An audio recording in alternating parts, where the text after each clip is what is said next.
and welcome to Technical Toolboxes webinar today titled API 653 Inspections, What's Required and What's Not.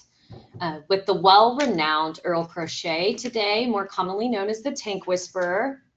My name is Kesley Price from the Technical Toolboxes side, and we want to thank you all for joining us today. We have some attendees still trickling in here, so I'll just go over a few quick items before we get started. If you have questions on what we're covering today or any of the materials that Earl or myself will be presenting, there is a chat box or what looks like a questions tab on the top right of the screen of your webinar interface. Please send us any questions you may have throughout the webinar, and we will do our best to cover all of these at the end after we receive them. So we will also send a copy of the webinar recording to all of you, including those that registered and those that were unable to attend. This will come via email within the next 24 hours, and you will also see this available on our YouTube channel shortly after that. I'm real quickly going to just go over the agenda and what we have planned for today.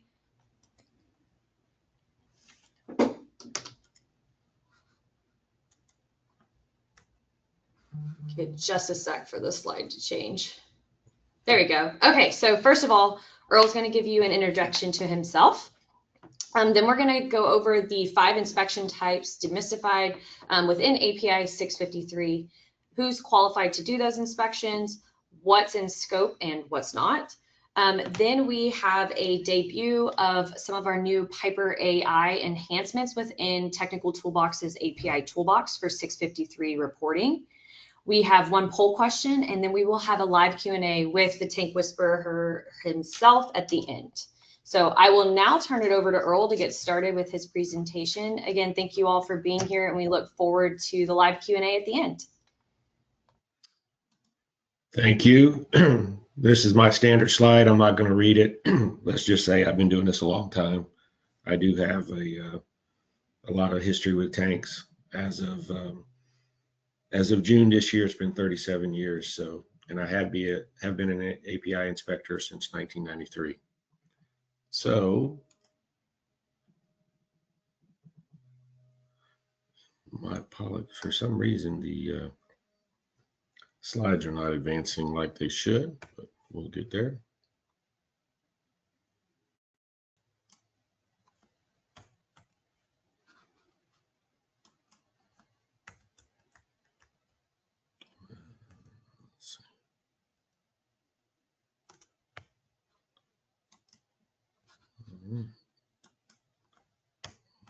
Well, this didn't happen when we were trying this. That's okay. We're just getting a chance to actually read your bio here.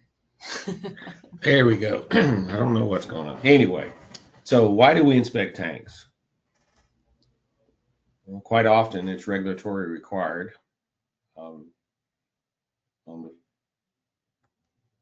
In the U.S. and it's predominantly U.S. based.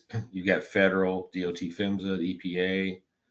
You've now got state laws in a lot of places, including the wonderful state of Texas, Pennsylvania, New York, and sometimes you even have local. So just something to understand if you don't know.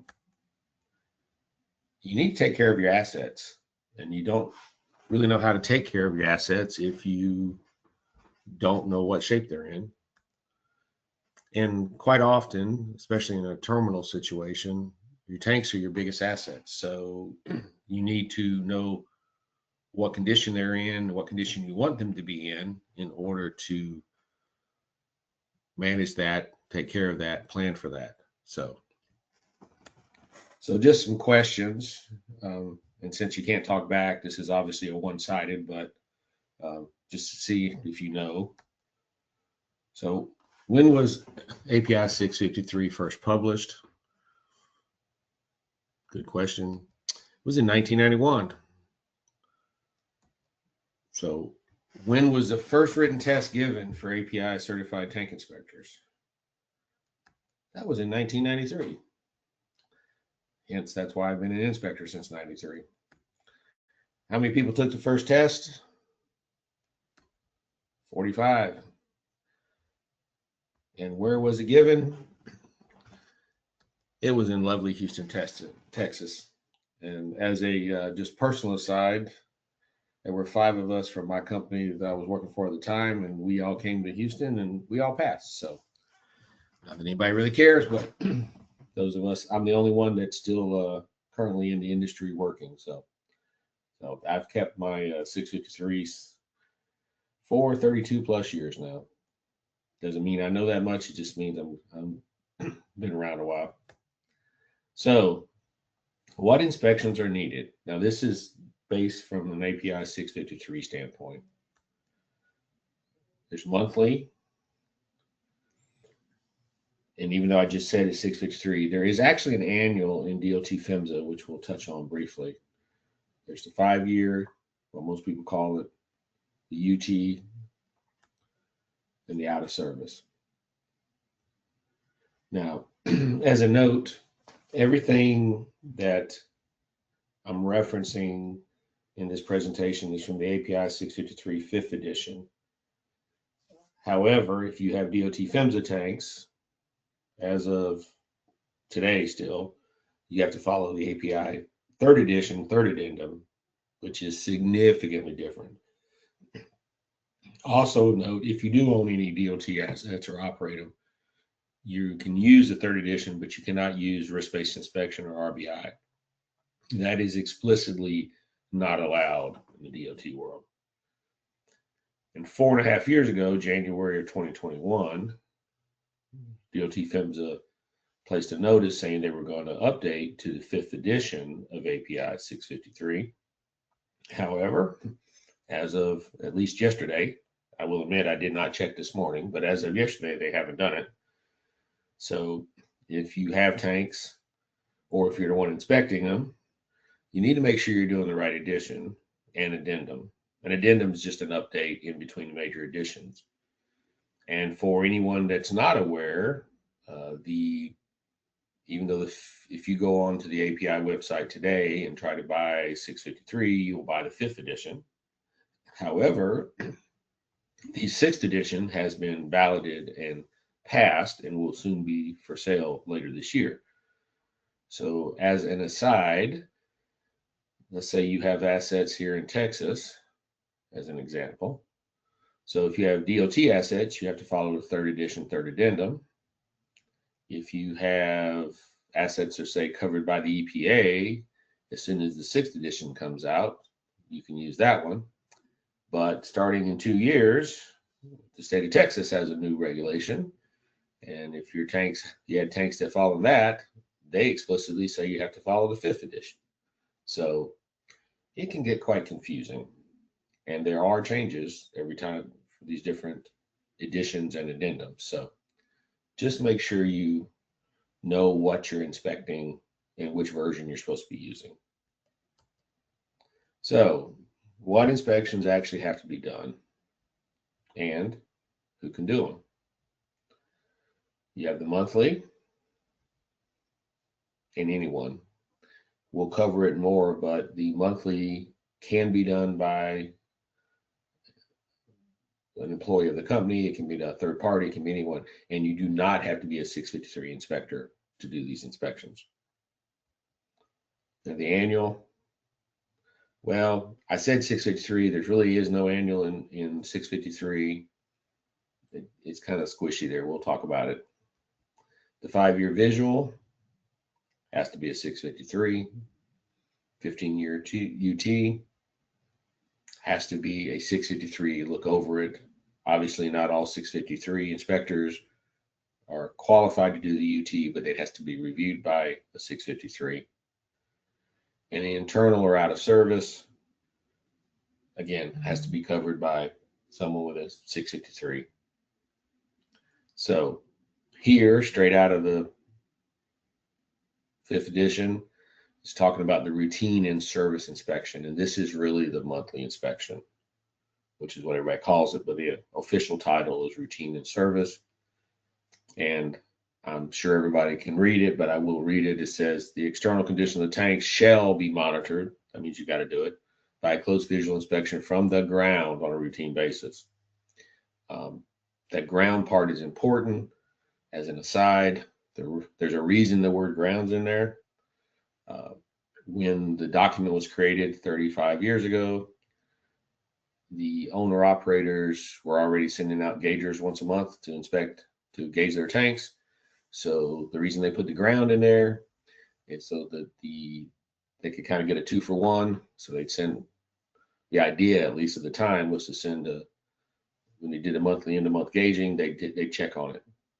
So also, if you notice, there's a number of companies that have started using things like drones to do the inspection. And technically, if you read it, it says from the ground, so it doesn't really count. It says this inspection may be done by the owner operated personnel, can be done by other than authorized inspectors. So, and it just says you should be knowledgeable of the storage facility operations, the tank, and the characteristics of the product.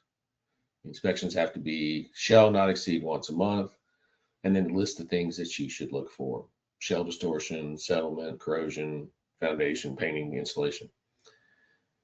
And it says should be documented by an authorized inspector for follow-up. So if you do find something on a monthly, then somebody with a 653 should take a look at it. Now, in the API world and kind of in the legal side of it, shall means you have to do it, and should means you should, but it doesn't mean you have to. So keep that in mind. So, in a nutshell, this is what you're just looking for major issues on a monthly basis of what's going on. This is, in my opinion, this is not API's opinion or even Technical Toolbox's opinion, but in Earl's opinion, this is the least valuable of all of them, because quite often you don't have the same person doing them, and the standards of what's wrong or what's different are kind of hard to grab. However, if you're an owner operator, this is also one of the easiest ones to get yourself in trouble for, because when you're doing either an internal audit or an audit by a regulator, these are the things you have to have these. If you have to follow 63, you have to have the monthlies. You have to have them. So just keep that in mind. The annual, this thing actually predates API 653. Before there was a 653, which was adopted by DOT in 1999, the only inspection that said you will inspect your tanks once a year. There was no criteria. It was an in-service inspection. There was no checklist. That's literally all it said, once a year. Nothing else was specified. However, it is still in the regulations. So technically, you're supposed to be doing an annual if you have a DOT tank. And the simplest way is you can designate one of your monthly inspections to be, or you can do, if you so choose, you can do your own inspection. But there is no criteria. There is no standard you have to do. There's nothing there. But if you do have DOT tanks, you're supposed to be doing an annual inspection. The external inspection, or the 5-year, you've got to do a visual external inspection by an authorized inspector, and it must be conducted at least every 5 years, or there's a formula about the corrosion rate, whichever is less. So the reality is, for 99% plus of the tanks, it's a 5-year. And it says insulated tanks only have to have enough to check the condition of the wall or the roof, and you got to worry about the grounding systems. So literally, this is all the 5-year has to be, is the visual by an authorized inspector. Now, typically a lot of other things are done, and we'll cover it, but the point of this, and I should have prefaced this before, as an owner operator, which is where I spent the majority of my career, it's good to know what you have to do and what you want to do. And in no way am I suggesting that you should not do a thorough inspection of your tank, or the consultants or whoever's doing it. I just point out there's a huge difference, and we'll cover it throughout this, of what 653 actually requires you to do for an inspection versus what has become common or traditional or kind of the standard checklist these days. So I'll probably say this again, but I'm not advocating for not doing thorough inspections, but occasionally either you miss something or circumstances dictate that you can't. And so understanding what you actually have to do versus what you've gotten used to doing can be very powerful for an owner operator.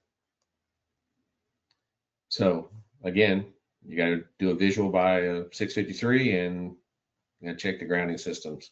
There's really not a lot that's required for the 5-year. When you get to the ultrasonic inspection, you're looking for the shell and you're trying to make sure that the shell doesn't have an issue. And the ultrasonic, if you read, it says the corrosion rate's not known, the maximum interval shall be 5 years.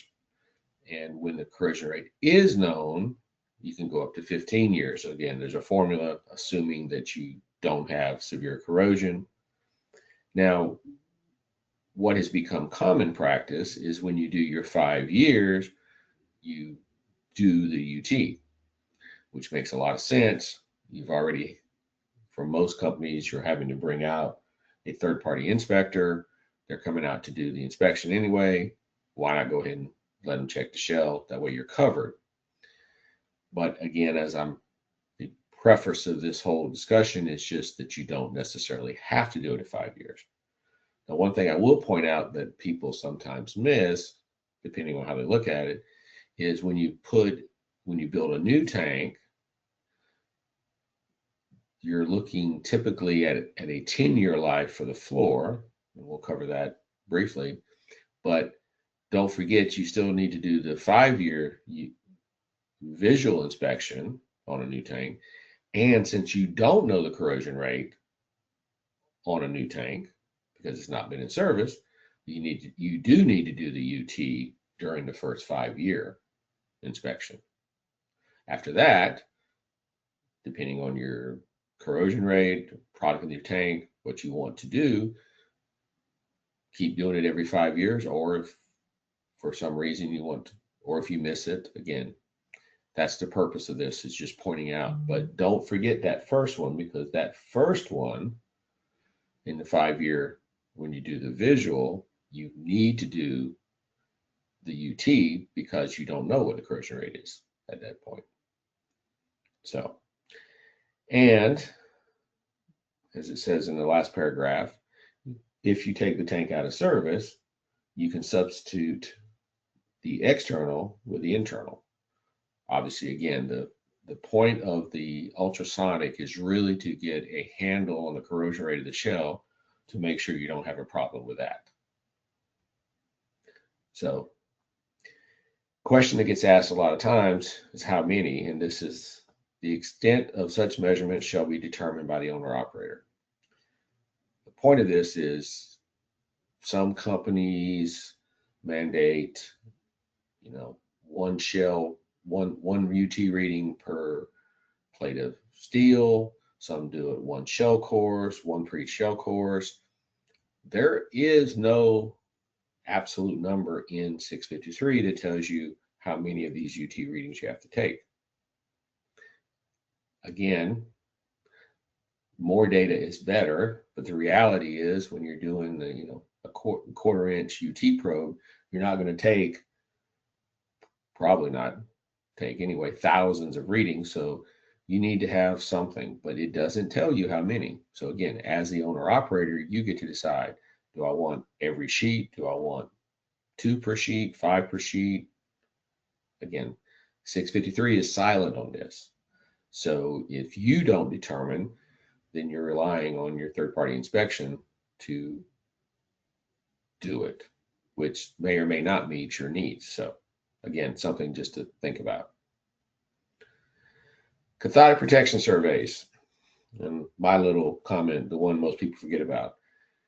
This is a 653 requirement. Now, if you're in a terminal that doesn't have impressed current cathodic protection, you can skip over this. But in a lot of cases, especially if you're tied into a pipeline system, you have CP on your pipelines, and quite often that means you have impressed current CP on your tanks. And if you do, then 653 says you have to follow it, and you have to follow 653 references to API 651. And the owner operator is responsible for the competency of who's doing the surveys. And from 651, it tells you you got to inspect it. And something that's a little bit different, at least if you're used to working in the pipeline world, CP on pipelines have to be inspected 6 times a year, not to exceed 2.5 months, kind of thing. And if you read what I have highlighted here from 651, it's at intervals not exceeding 2 months unless specified by regulation. So unless you've got some reason to do it more, there is a slight disconnect there. So if you've got compressed CP on your tanks, you're supposed to be checking them every 2 months. And then the last one says should be inspected annually. There's that should. So again, it's a should, not a shall, but you need to, as the owner operator, you're responsible for coming up with the criteria. But this is the one that a lot of people kind of forget about tanks. Now, again, if you don't have CP on your tanks or you don't have compressed current, you don't have to worry about it. But I think a lot of people do. They don't. This is the kind of a piece that's missing.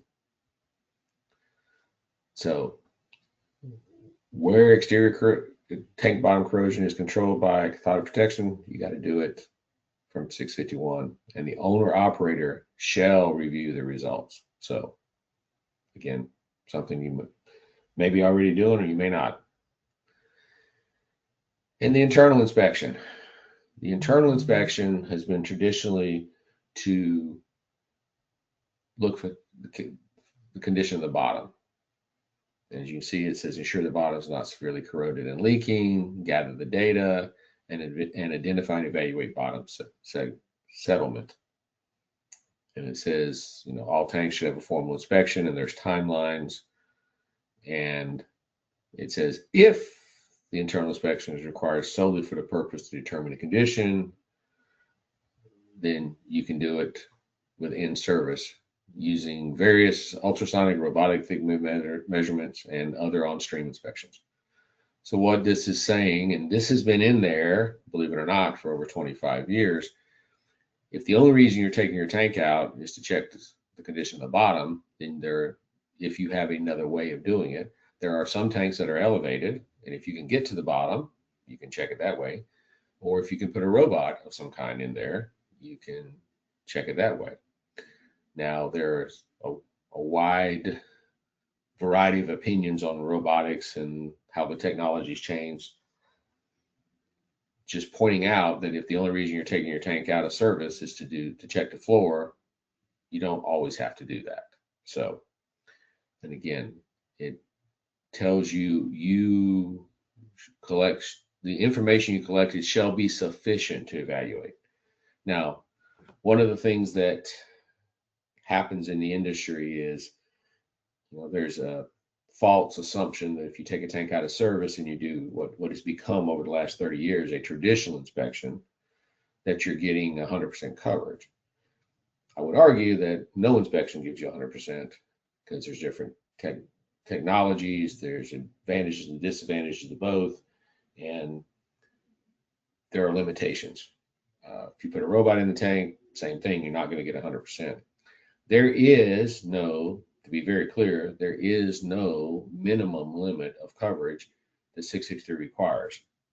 It is up to the owner operator to establish if they want a minimum, whether that's 20% or 90%, it's up to you. There is no, from an API 653 standpoint, there is no minimum level of coverage that you have to hit. So again, it's an owner operator, it's up to them. So you've got to gather the information necessary and identify and evaluate.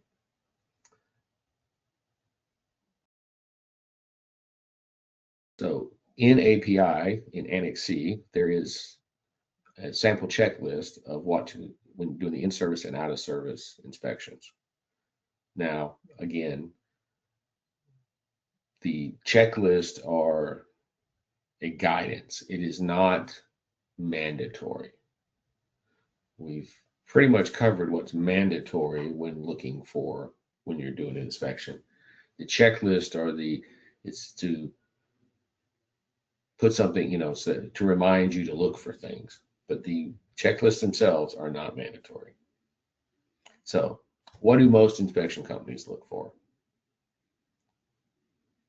The in-service inspection is 6 pages with more than 110 possible items in the back.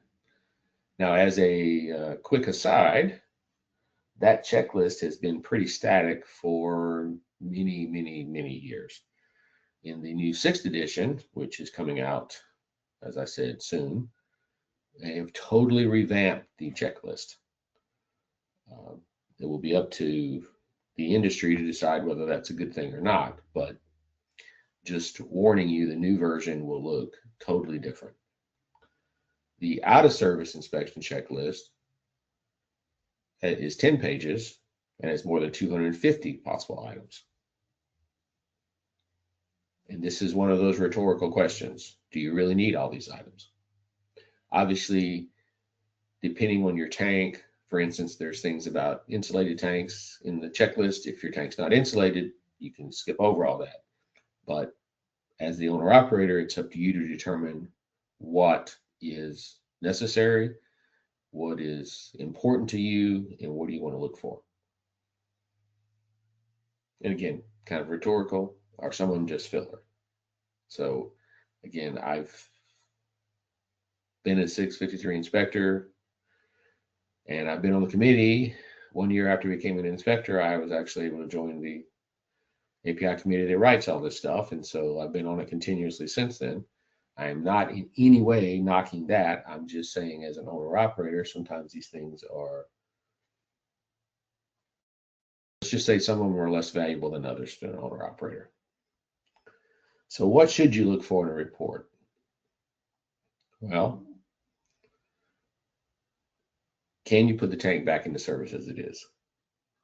So depending on the condition of your floor and your shell and obviously everything else, if the tank is out of service, and that's what we're, in this time, I'm specifically talking about an out of service inspection, or a robotics inspection. In that case, you're not putting it back in service, you're keeping it in service. But can you do it? And if not, what do you have to do to return to service? Again, this is my pet peeves, but I've seen way too many reports over the years that'll say your tank doesn't meet, you know, some section of API 653. Well, while that may be true, that really has no meaning. If you take a tank out of service, and the vast majority of the tanks in service today are older than API 653 is. So the fact that your tank doesn't necessarily meet, for instance, a weld spacing or some other item in 653 doesn't mean you have to do anything with it. Now, if you, for instance, if you change the floor and you put a new floor in, the new floor has to meet current. If you change out a nozzle or a manway or something, if you do work on the tank, that section needs to meet the current criteria. But this does not mean that you have to go back and retroactively make any changes to existing assets. I mean, I personally worked on tanks that are 100 years old. There wasn't a 650, there wasn't a 653, either one. So again, I am not advocating for you not to take care of your assets. I'm just saying that it's sometimes how you phrase these things. If you're a tank, if you're a 653 inspector, or you're very familiar with tanks, you probably know this stuff. But if you get a report and you give it to someone who's not familiar, and they see a line in there that says your tank doesn't meet the 653 criteria, the natural inclination is to fix it. Well, that's a choice you have. So for me, I don't like those. It just looks bad. It causes a lot of questions for people who are not familiar. And think about it this way: if you have a report that says your tank doesn't meet the criteria, and a regulator comes in and checks it, you're gonna have to explain why you didn't fix it, and you got to go to the whole "I didn't have to." And so to me, it's just simpler to not do it. Your report should say, what do I have to do to put the tank back in service? for however long you tell them. And that leads into how long before your next inspection. So the initial inspection, if you're following the 5th edition for just a normal tank, is 10 years to establish a corrosion rate. There are some safeguards that are now allowed, thicker floor, coatings, cathodic protection, things like that, that can push that up to 20 years or maybe even 30 years if you've got a release prevention barrier.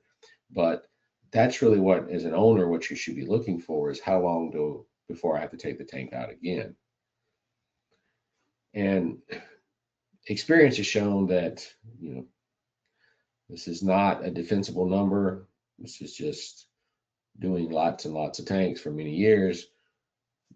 Most of the time, it's the floor's limiting factor. You do have some circumstances, obviously, if you have severe shell corrosion, that could be the limit, but in the vast majority of the cases, it's the floor that's your problem, which means then you have to determine how you're going to mitigate that. Are you going to replace the floor, replace part of the floor, put some patches on, put linings, coatings, whatever. And from that standpoint, you look for the have to do's versus nice to do's. And again, this is my phrasing. So if you're going to put the tank back in for 20 years, there's certain things you have to do. If you're going to do that, there's probably some things that are nice to do. And in my opinion, you should separate those out, and they should be phrased in your reports to allow you to do that. So, and with that said,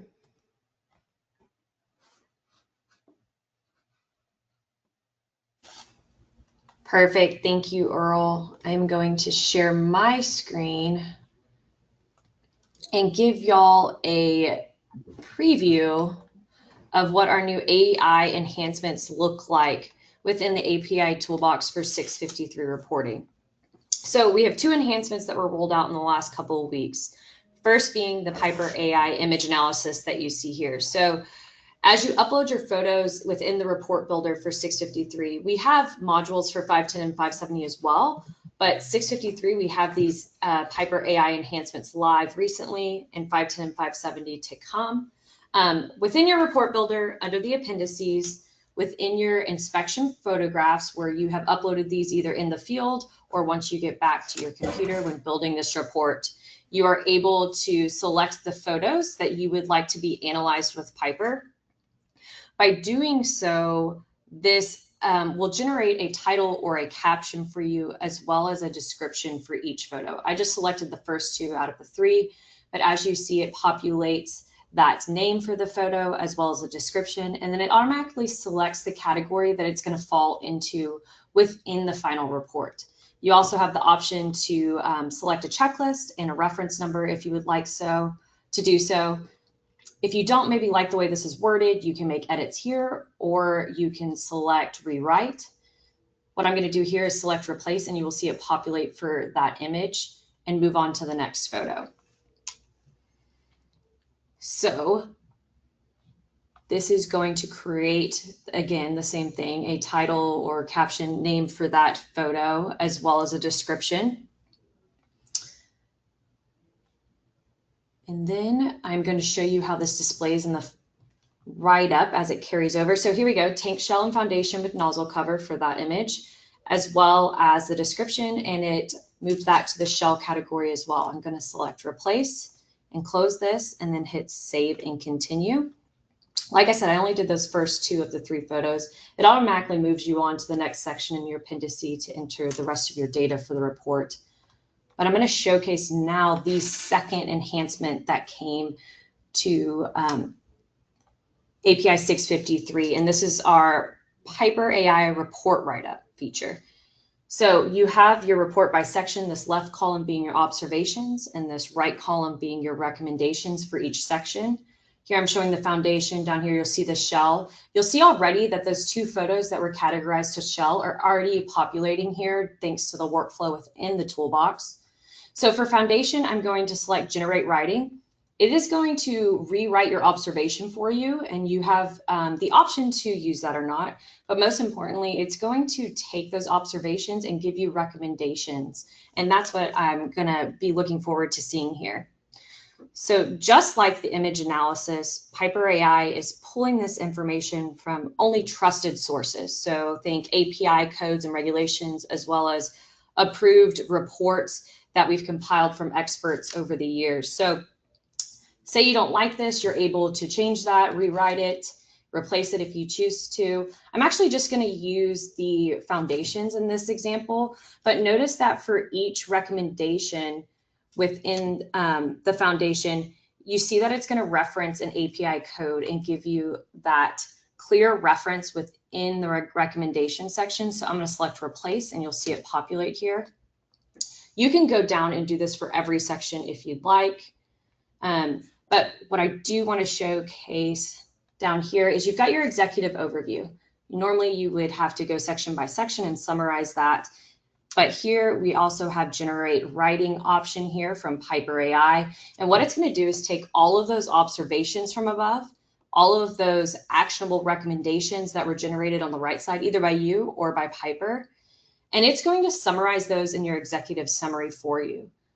So the key here is that as inspectors, we know you take hundreds of photos, and then the time that it takes to sort, label, and analyze those photos is huge, and that keeps you from moving on to your next inspection, right?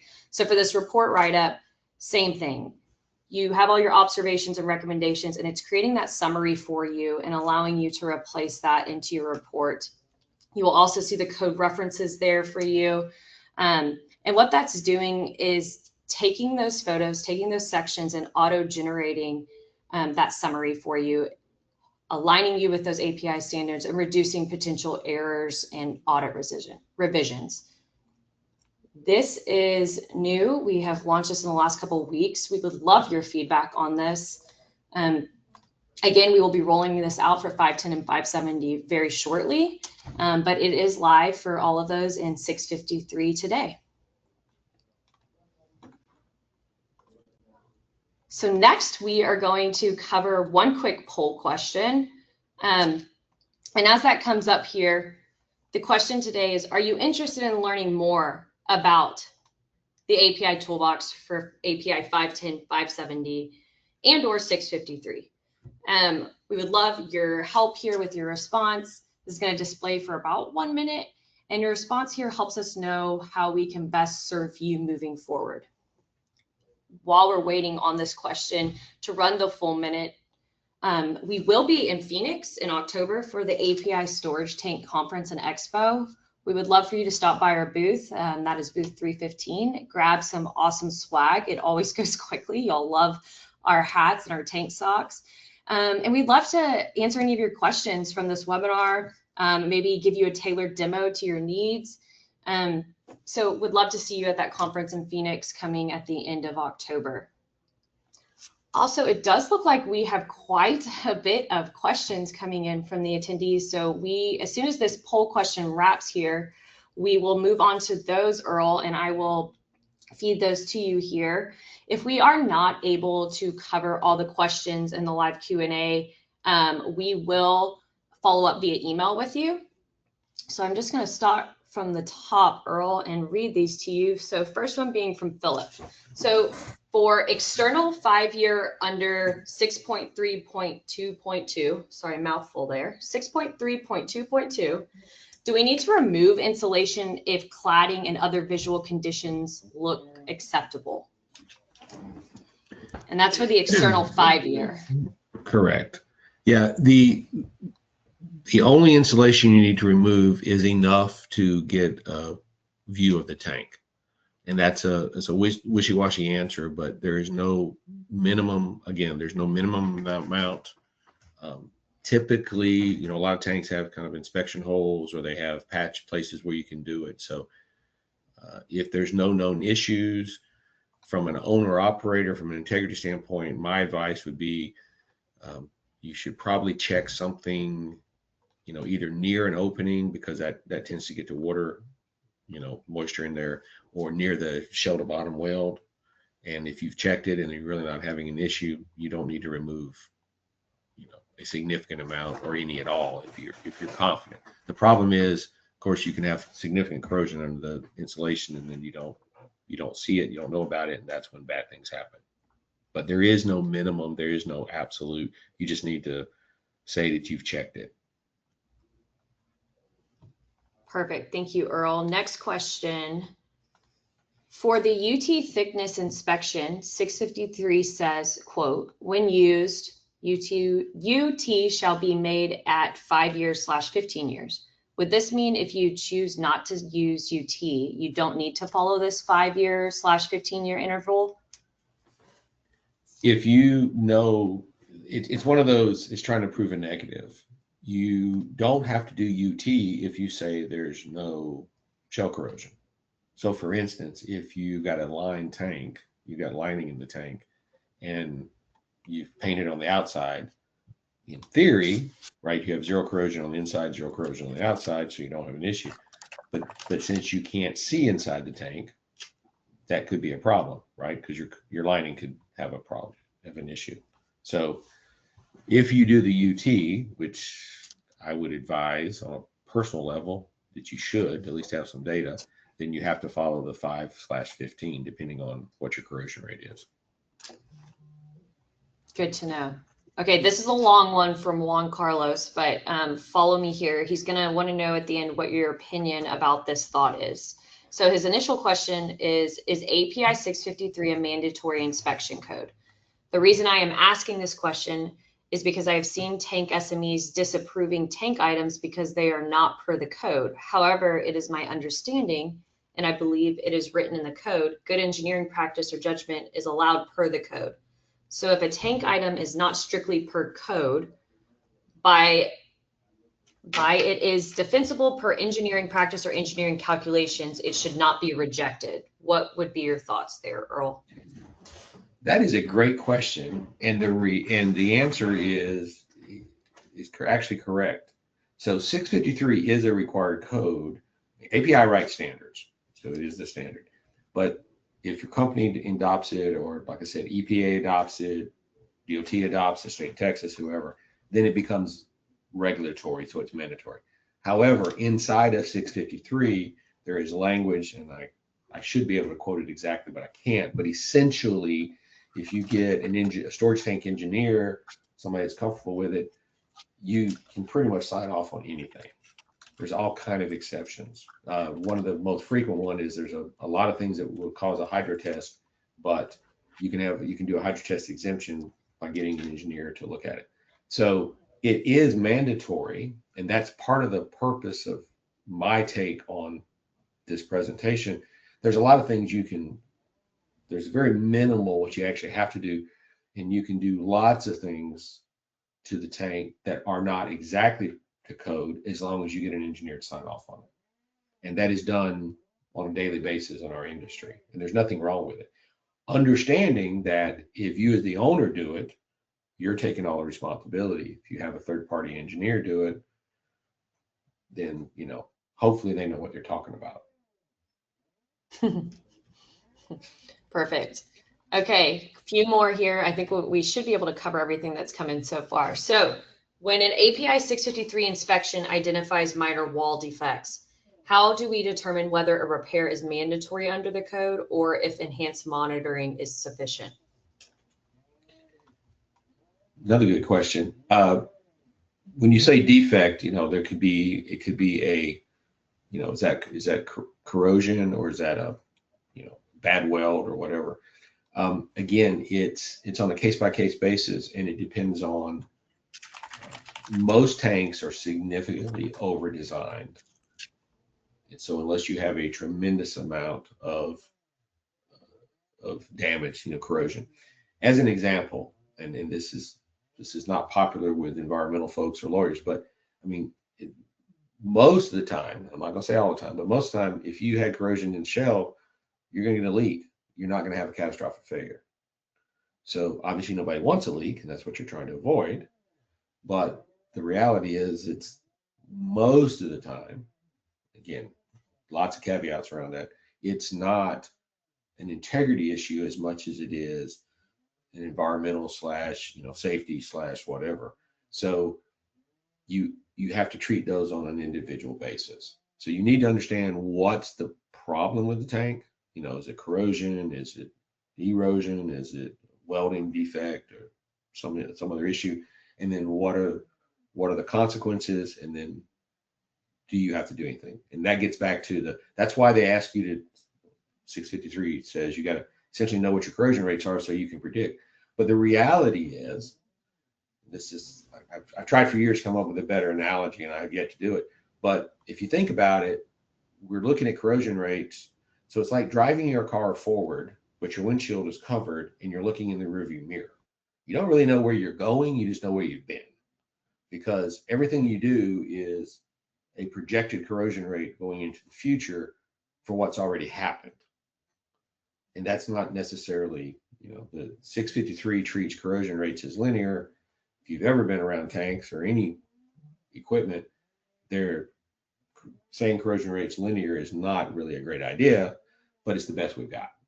Sometimes corrosion rates get worse, sometimes they get better, sometimes they stay the same. So that's why, people think tanks are so simple, and one way they are, but they're so complex. And I'm just been really grateful I get to work around them all these years. Thank you, Earl. Okay, a couple more here. And just a reminder, if you still have some questions you would like asked or some follow-ups to how Earl is answering these questions, you still have time to submit those for us to cover them. So here's the next one. What are the limits of repairs that can be carried out without the direct involvement of a certified API 653 engineer? And which interventions require their explicit approval and signature? Really,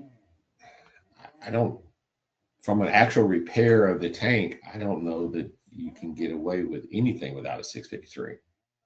Because if you've done an inspection, if you're doing a like-in-kind replacement, maybe on a brand new tank, but my opinion, and again, I'm speaking for me, not API, I would argue that you really can't do anything to a tank without a repair to a tank without 653 signing off on it.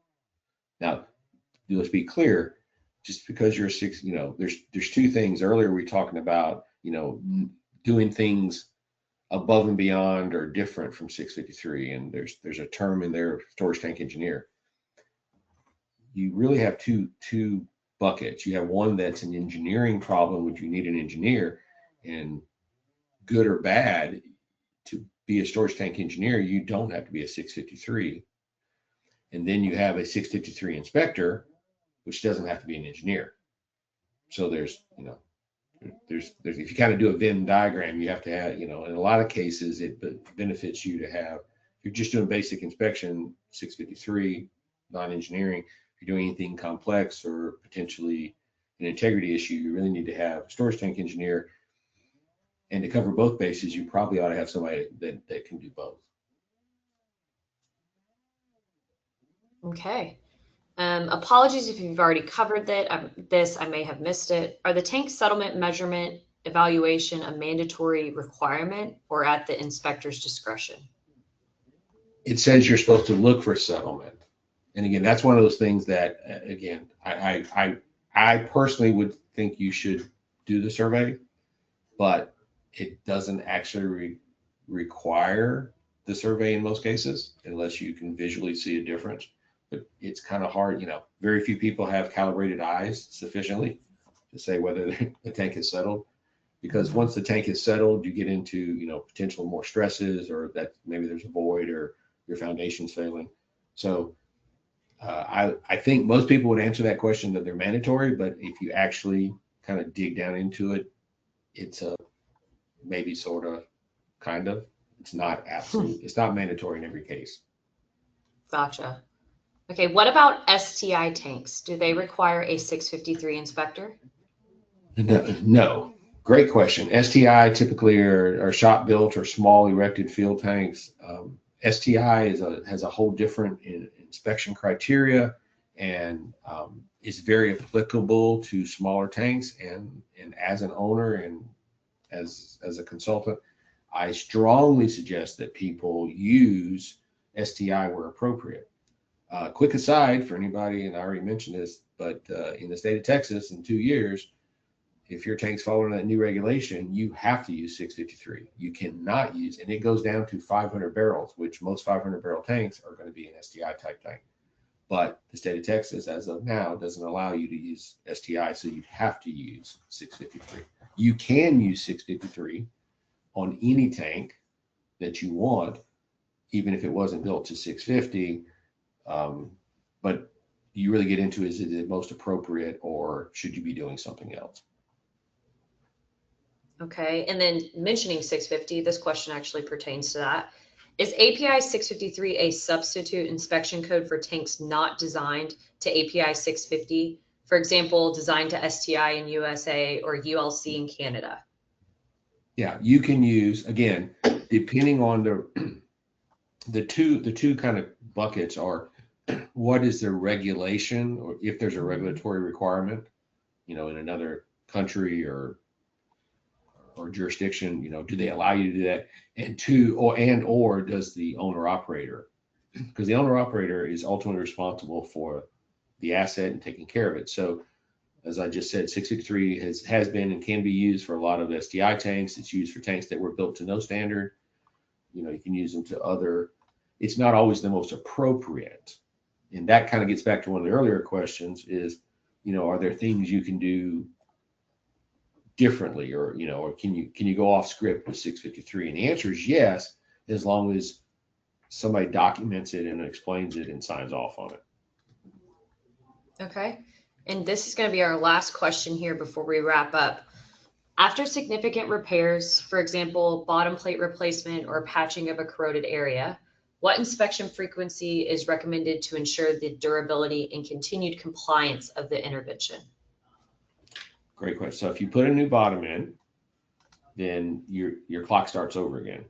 So again, a kind of a basic tank. If you just have a tank, then that starts that 10-year clock again, that you'd have to do the inspection.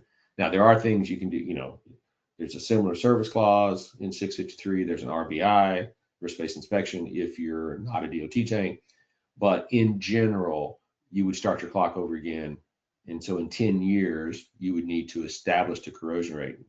Again, if it's lined, or, there's some other, if you're using the 5th edition and you can use the safeguards, you can potentially push that out to 20 years. But it's really a function of what have you done to the tank and what's your experience.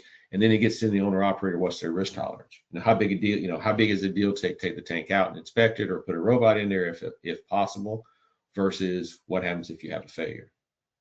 And the corrosion rate, if you put a new floor in, the only corrosion rate you have is the previous one, and I can assure you it will not be the same. It may be better, it may be worse, but it will not be the same. Okay, thank you so much, Earl, for answering all of those questions. There are a couple we didn't get to, and we will follow up via email to answer those. But we want to thank you all for submitting your questions. You will receive a recording of this webinar via email, and it will be made available on our YouTube channel before the end of the week. Special thanks to Earl Crochet, aka the Tank Whisperer, for this presentation, and to everyone in attendance. If you have any additional questions or interest in something in particular that we covered or maybe didn't cover, please let us know. Earl, if you'll go to the next slide and display your contact info, that would be great. I was trying. You're trying. You're good. It's locked up again, so. That's all right. Okay, so we please reach out to us, pipeline@technicaltoolboxes.com.